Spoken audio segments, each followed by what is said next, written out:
Hey there guys, welcome back to the channel for a board game unboxing slash review. So this is Zombicide Black Plague by Simon, or Call Me or Not. Now, most of you have probably already heard of this.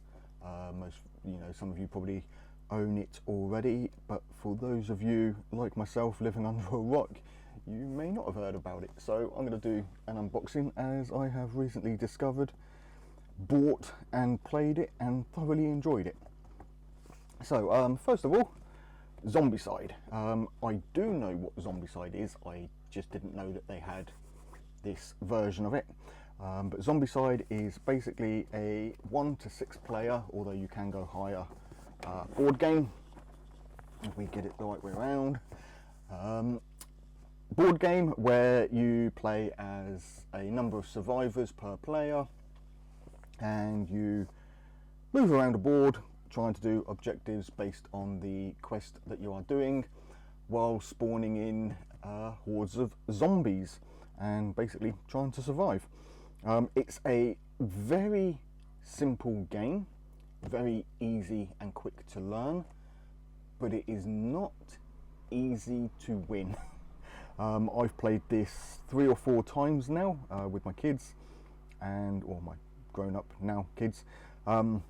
We have not won a game yet. We're playing Quest 1 and yeah, we just cannot do it. Does that mean it's a bad game? Nope. Does that mean it's stressful? Definitely not.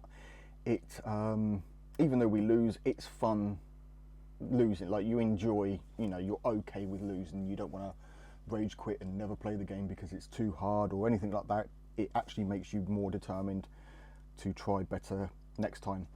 It's a cooperative game.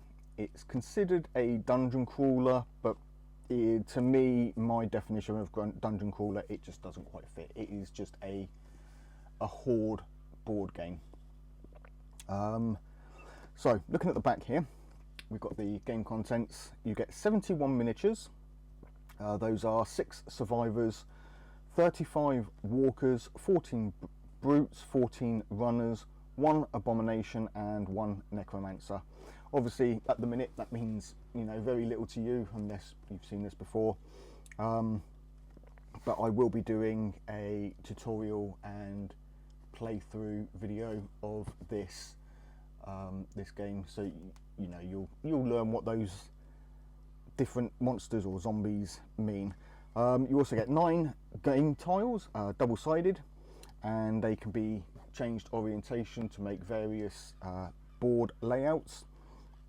You don't use all 9 in every quest. Sometimes you'll use 2, 4, 6, and one of the quests you will actually use all 9.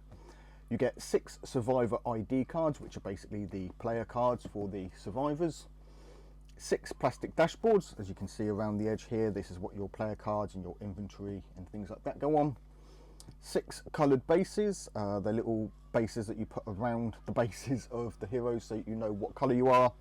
You get 48 trackers. The trackers are little pegs that match the colour of the bases. So if you're green, you'll have a green base on your character, and you'll use the green pegs on that character's board with that character's ID card.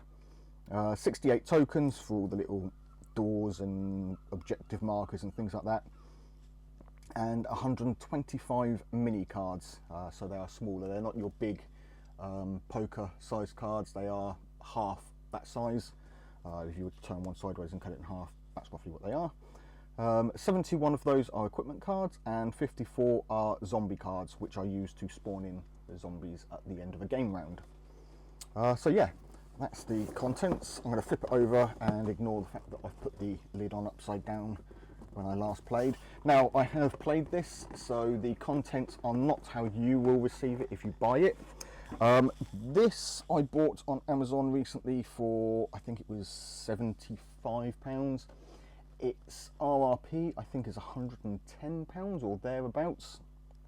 And yeah, you can find it as low as 70 depending on where you shop around. So yeah, everything went in backwards on this, upside down on this. So inside you'll get a rule book, and another box which contains all your miniatures, and then under that you'll get a set of the tiles, the 9 tiles, plus 2 more you know, cardboard things with all the tokens on that you pop out. So we'll just have a quick look through the rule book. I'm not going to go into the rules on this, but we'll just have a sort of a quick flick through. If you want to check the rules, then obviously check out the Zombicide playlist, which is now going to cover all of the Zombicide stuff. If you want notifications on when I put new videos up in regards to that or anything else for the channel, then hit that subscribe button and make sure the bell is checked so that you get notifications. So one cool thing about this is obviously you get all the game components shown inside, so you can make sure that you've got everything, but they also do the equipment cards telling you exactly what comes in this set, because there are expansions that you can buy where you can add the cards from those expansions, and there are 2 other base games which are cross-compatible. You can mix and match them, take some of the cards from the other one and put them in this, and so on. Those are Zombicide Green Horde and the newer, which is newer than this one, and the newer from that one, Zombicide White Death. Green Horde is all orc zombies and orc zombie based, and White Death is an Asian theme setting, very sort of Chinese medieval Great Wall of China kind of thing, with themed monsters and things like that. Still relatively zombie based, but it goes a little bit more than zombies. I own this one and Green Horde.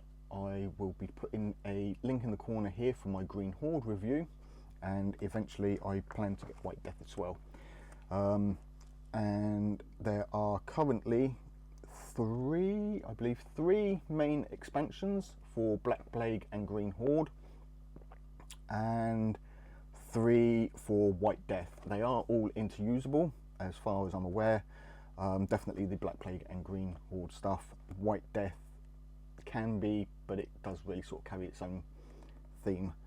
Alongside that, there are various Kickstarter things that you can buy on eBay. Obviously the Kickstarter was done years ago, so those are difficult to get now and a little bit pricey on eBay, but there are still some extra mini expansions, I suppose you could call them, NPC packs which comes with some different zombies. There are boss packs which comes with abominations, and yeah, some hero packs and things like that, but they are getting difficult to get hold of now. The White Death being the most recent one obviously is a lot easier to get than anything from the Black Plague time. So Black Plague, obviously it's medieval based. If you've seen Zombicide before, Zombicide was a more modern setting. Basically I compare it to The Walking Dead, so you know, guns and axes and chainsaws and crowbars and things like that. This one is all swords and sorcery, bows and spells and the rest of it. So yeah, we got the setup, game overview, the basics. The basics is very simple, very basic. Players take it in turns. Like I say, moving around the board, they get 3 actions each. Everything you do costs an action. So moving one of these zones within a tile, so each tile will have up to 9 zones, sort of 3 by 3.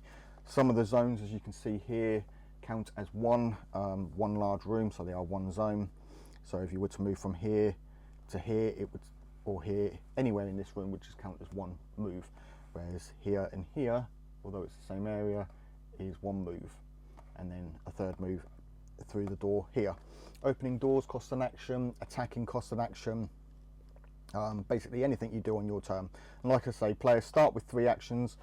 As they level up, they can get more, but we'll go through all that in the tutorial playthrough. There is things such as generating noise, so obviously we go through things like that in here. You know, casting spells, certain weapons when opening doors can generate noise, so you'll place noise tokens on the board.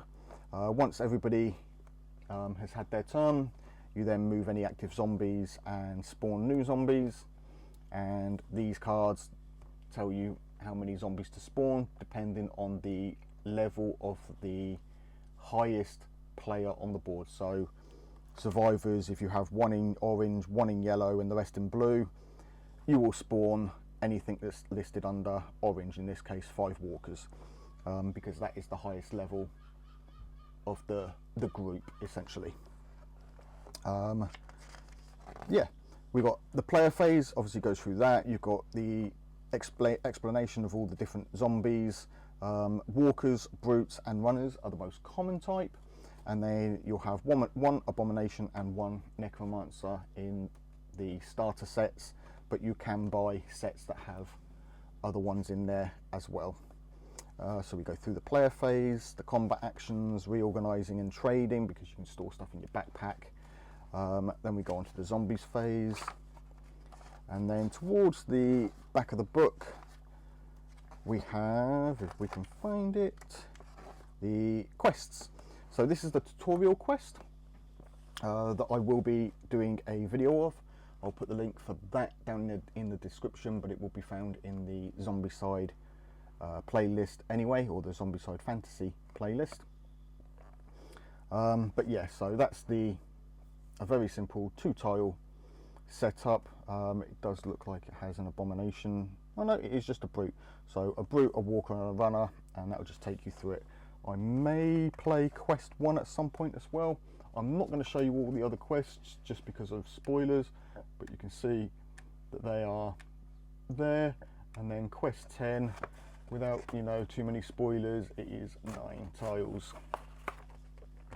Towards the back of the book we have skills, so a glossary of all the skills explaining what each skill does. Every survivor has potentially 7 skills, and you unlock those skills as you gain XP and level up on the XP tracker. As you level up and unlock more skills, obviously the game becomes more difficult by bringing in more and more zombies. And then at the back of the book, obviously inside we've got the index, and then right on the back page we've got the game round summary, just in case you forget anything. But basically it just goes through what you can do on your turn, what the zombies do on their turn. They have 2 steps. You can either attack or move. Most zombies only have 1 action, so they can only do one or the other, but runners have 2, so they can usually move into a zone that has players and then attack, or if they're already in the zone with players, then they can attack twice. So you don't want to be within range of runners, and then you'll spawn zombies in after you've moved all of the zombies. Then there is a targeting priority order. Now this says when several targets share the same targeting priority order, then players choose which one is eliminated first. This, I believe, is only for ranged attacks. If you're doing melee, then you can choose what order you kill them in, but ranged attacks, you have the priority of walkers first, then you'll take out brutes and abominations, then runners, and then the necromancer. Personally, I don't use this with my kids. We were just playing target what you like, because I would want to take out a necromancer or an abomination before I worry about the walkers and the runners personally. But yeah, so you can play with that. Home ruling rules is very much a thing with Zombicide. Players bring in more rules, remove some rules like I did with this one, and yeah, there's a whole bunch of things. So let's take a look at the minis and the other components. So like I said, under this box you will have the tiles and the pop-out sheets for the tokens. I have gone ahead and done away with that. Obviously all my tiles are in here, so these are the tiles. They are, I think, actually 5mm thick boards, which is great, and that's obviously the same then with the pop-out tokens and extra pieces. So we'll have a look at a couple of the tiles. You can see here double-sided tiles. Every zone is fairly clearly marked without needing to do draw grid lines on. You can tell that this is a zone, this is a zone, and this is a zone. Doesn't matter where your minis are as long as they're in that zone. You've got one here that is a room, a double zone here, a double zone here, and then a single one here. On the back, you can see again in the artwork they've put this sort of, it's not a grid, it is just sort of like a grimy street mark, but it does mark out the zones. And then you've got your 4 room zones. Some of the zones, or some of the rooms, will have open airways or open walls. This is so that when you connect 2 of them together, it forms a doorway or a passageway that you can see through, shoot through, and move through freely. On the exterior walls, you will place your door tokens. So you could have a door here in one game and then here in another. And again, the orientation of the boards can change depending on the quest, and there are also a plenty of online quests or quests by other players. So yeah, the boards, the detailing on the graphics, or you know, the art style on the boards is brilliant. I do like all this. Got a splattered horse down in the stable there. I know some people don't like things like this because it's there all the time. Me personally, I don't mind. You know, it's just a bit of flavour for the tile. So 9 of those. Each one is numbered and has a letter. So this one is 9R, R being one side and V being for the other side. The ones in this set are numbered 1 to 9, and this is so that in the quest it will tell you exactly what tiles you need to use, and then you just have to look at the quest layout to figure out what orientation each tile is in. Next we'll take a look at some of the tokens. So you get 2 vaults, 1 purple, 1 gold. These are special areas that contain a chest and a vault item, and when players make their way down into a vault, they can use an action to take the vault item. If they wish, they can leave it in there if they wanted to for another player to pick up, but you can swap equipment for an action anyway. So yeah, so you've got a couple of vault tiles. So we have here what is the, I think it's called Dragon Bile tiles or tokens. You place these on the map when you smash a bottle of Dragon Bile, and then later on, if you throw a torch on them, it sets it on fire and destroys anything within that zone, including survivors. So make sure you don't have your teammates in the zones that have these. You get 4 of those. They are double-sided. One side has the fire tokens on, and 2 of the other ones have some sort of magic effect. These don't represent this being on fire. They are quest specific. So sometimes it will tell you to place this down on a quest if you do something. Now all the components I've obviously baggied up. I've got a few spare bags in here. The miniatures do not come like this, guys. Do not panic. You know, your minis aren't just thrown loose. This plastic container was actually extended. It was a full piece, and then there was a whole tray of minis. So you get a tray of minis, each miniature pretty much like this on the trays, and then a few more on this top one. I didn't want it in there. They fall out, they don't stay in very well, so I've just thrown them all in loose. And then because I wanted the card holders, I've cut the tray down on this side, cut off the part where the miniatures went, so I could fit the player dashboards and these in there. You can buy from Etsy 3D printed sort of spaces and things like that you can put all your tokens and everything in, so holders in your miniatures that fit into the bigger box, and then you can do away with this one.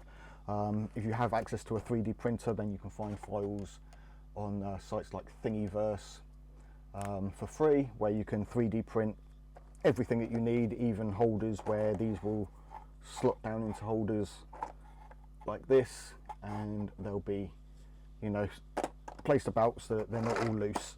At the moment they're not painted, so I don't mind them being loose, and you know, they're not going to chip any paint. Now I'm going to remove some of these minis because they were actually purchased on eBay. They do not come as part of this set, but these are some of the extra minis that you can buy. Now, I've only just noticed that some of them are actually a different colour plastic. I'll have to look into why that was. Maybe they're a more limited edition or limited print.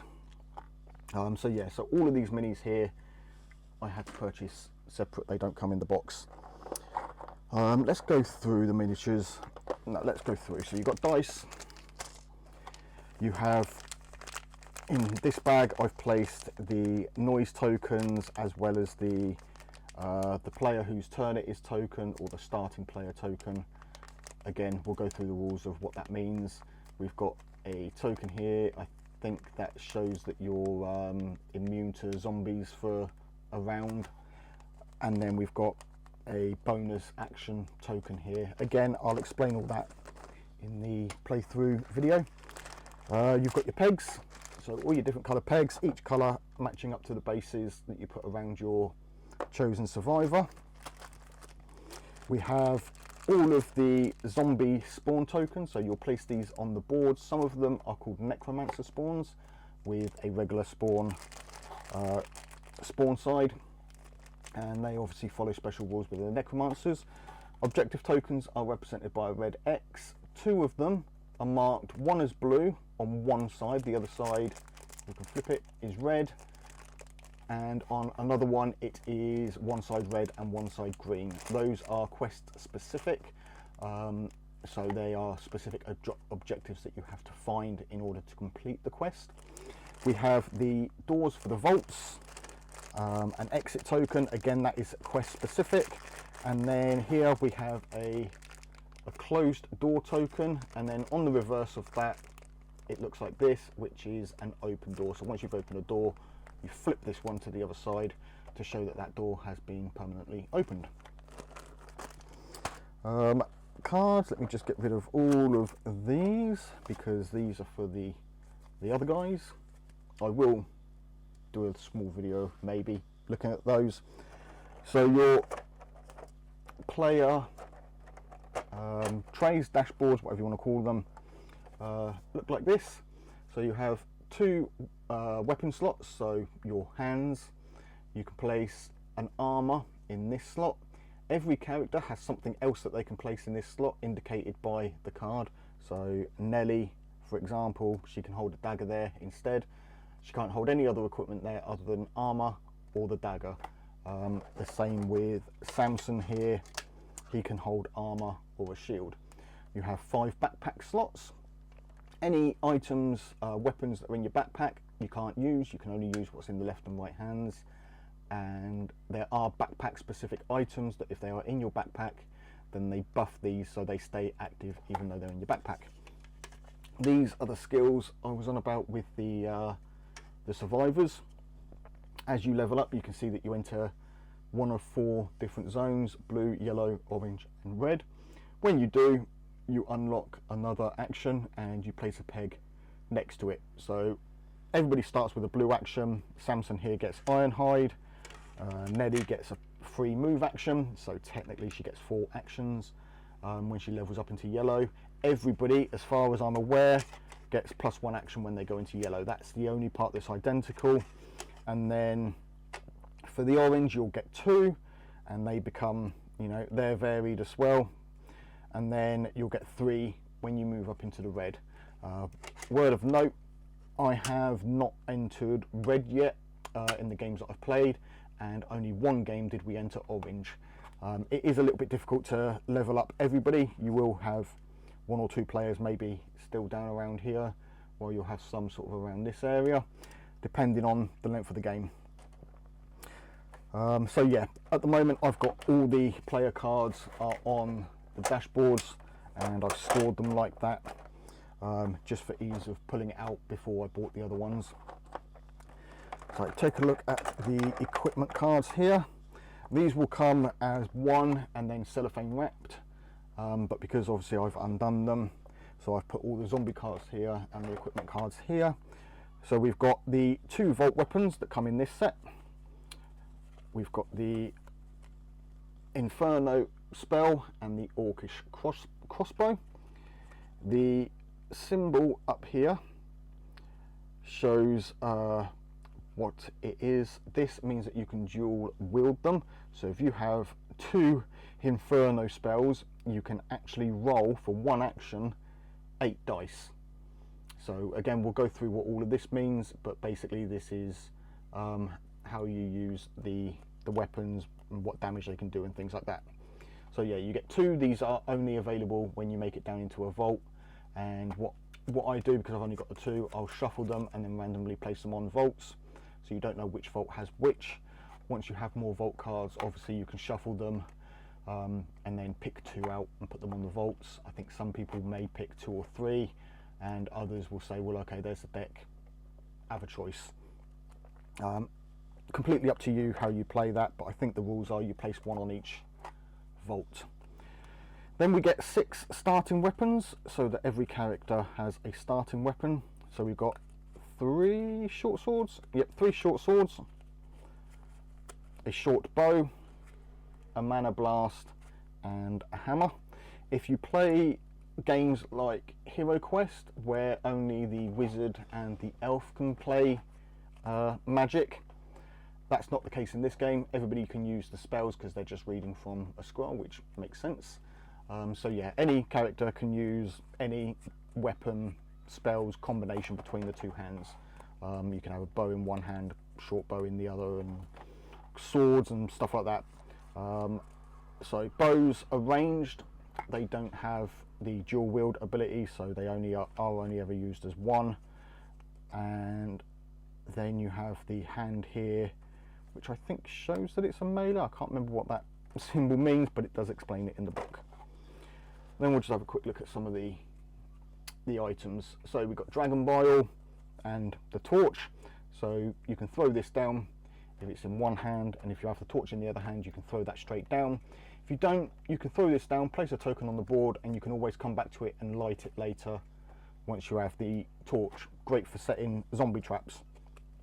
There are some times where you'll get one of these cards where basically you've disturbed a sleeping walker, and so you spawn one in the zone that you just searched. There are, I think, 4 of those in the deck, but obviously with other expansions and stuff you can end up increasing that. Salted meat, you discard this card to gain 1 experience point. A hammer, a crossbow, you've got a healing enchantment. So enchantments, I'm not sure if I don't think they work from the backpack, but yeah, they have to be in your hands, but yeah, you can heal with them. So they're slightly different to the scrolls. Scrolls are attacking, enchantments do sort of, what do they call it, buffs. So yeah, so spells for attacking and then enchantments for buffs, and they do make noise when doing them. So you've got some armor, some leather armor here. Roll a dice, and on a 5 or more you negate the hit from the zombie. Repulse, we've got torch, crossbow, some plate armor. I think that's the best one in the game, so it's a 3+. We've got a longbow, some more Dragon Bile, shields. So you choose one. You can either get a +4 and use it as armor, or if you have this like Samson does here, or even if you had it here, yeah, actually you would need it here rather. So if you had it here and some armor here, then you can use the shield to re-roll the armor dice. So if you needed a 3+ and you got a 2, you can use the shield to re-roll that and hope that you get the 3 the next time. So we've got lightning bolt spell, mana blast, torch. We've got death strike, which is quite nice. It's 4+ to hit 1 dice, but it can take out some of the other creatures. Plenty of bolts. So this is a backpack item, as indicated by the backpack there, which means it buffs whatever you've got there that uses bolts. So we've got axes, daggers, which are also do a buff. We've got short swords, and yes, you know, a fair collection of cards. And like I say, expansions come. We've got a great sword there. Expansions do come with other cards, some of which I think are actually better. Right, now this one, I can never get all the cards out, so we'll just go through a small selection of them. But yeah, these are your standard zombie invasion cards. So at the end of a turn you would draw a card, and depending on the level of the highest player, so whoever is the highest, you determine on this. So you've got 1 walker, 2 walkers, a runner, and 3 runners, obviously being more difficult. Sometimes you will get, such as this one, you get a brute, and then 3 walkers, 5 walkers. So obviously this one is more difficult than this one.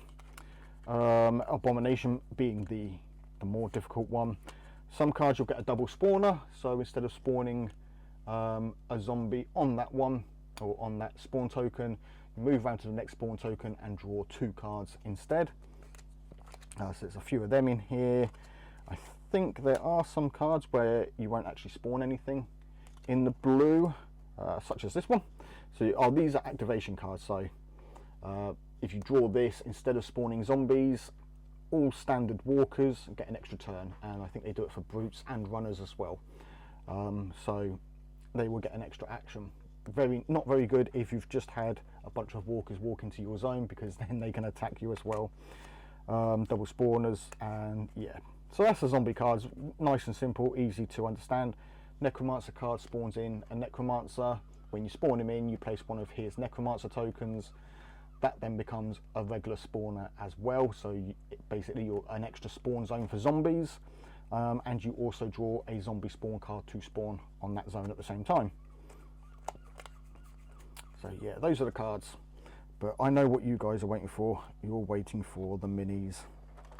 Now I can't remember the names of all the characters, so I'm not going to say them, but we will have a look. So we've got this is, I think this is Nelly, this one. Now the sculpts are very nice. I do like the detail on the sculpts. They are obviously made just to be quick, cheap and easy to make, so you do get some flashing mold lines and things like that. If you're worried about that, then this type of plastic, it's soft and flexible, not too brittle, but this does scrape off fairly easy with a sharp blade. Just run it with the blade, not slicing but scraping, or you can use a stick with a bit of sandpaper on it, a nail file, something like that, and just sand down to remove any mold lines before painting. So there's one there. Then we've got a nun, I can't remember her name, she's got her dual blades. We've got, I think this one may actually be Samson. Yes, this one is Samson with his dual blades and a dagger. Again, very nice details on them, sort of a leather cloak. Actually, Samson's the dwarf, so this is Samson. There we go, that's Samson.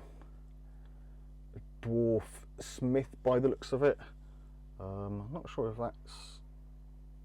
Oh, that's his hair. I thought there was a bit something sticking up there, but it's actually a bit of his hair.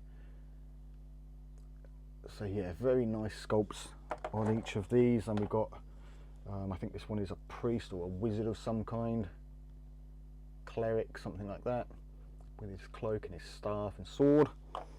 And then a base always falls off of one, so I think I have actually put him away with the other models. Now I've got to try and find him.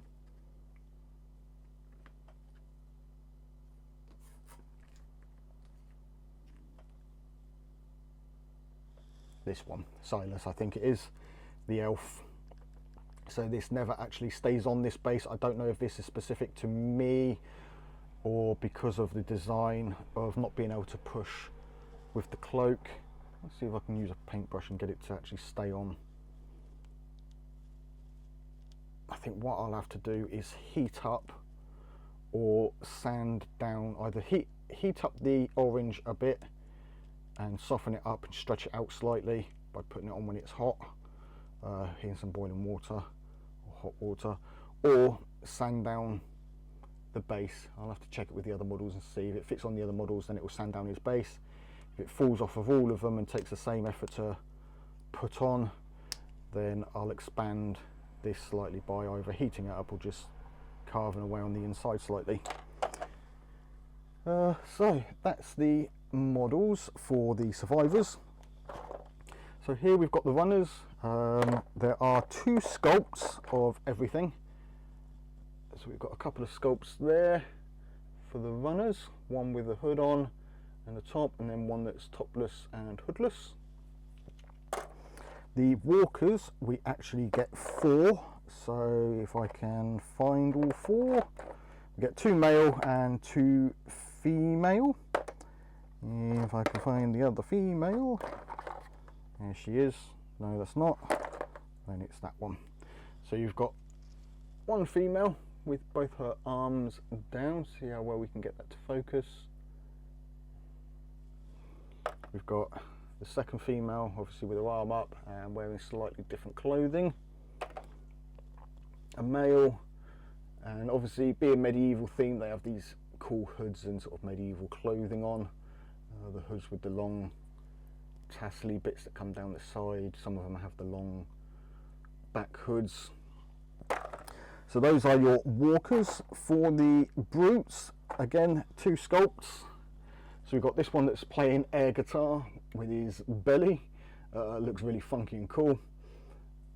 And then this one that just looks angry and gnarly, and yeah, with his gut hanging out.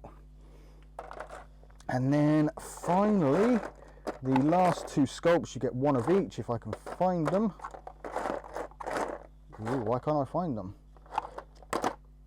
There's one, and where's the other? There's the other. So we've got the necromancer here, a standard necromancer.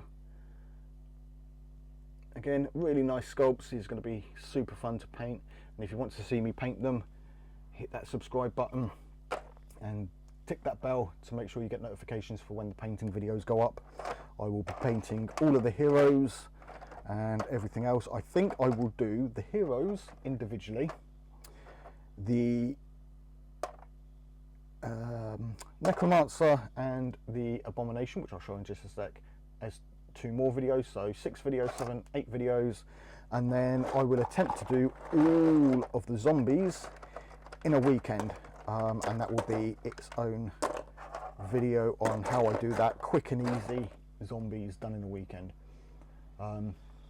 But here's the abomination. So this is the toughest zombie in the game. This one you do not want to go up against unless you've got a weapon that can beat it. But yeah, he definitely looks cool. Really small micro head, but giant arms. Nice tiny waist as well. And then his legs. How those legs are holding that upper body up, I don't know. But yeah, there he is with bolts and stuff. I think these are bone and other bits sticking out of him, and yeah, just really gnarly. So yeah, that's the game, guys. Again, if you want to watch me play it and show how it's played,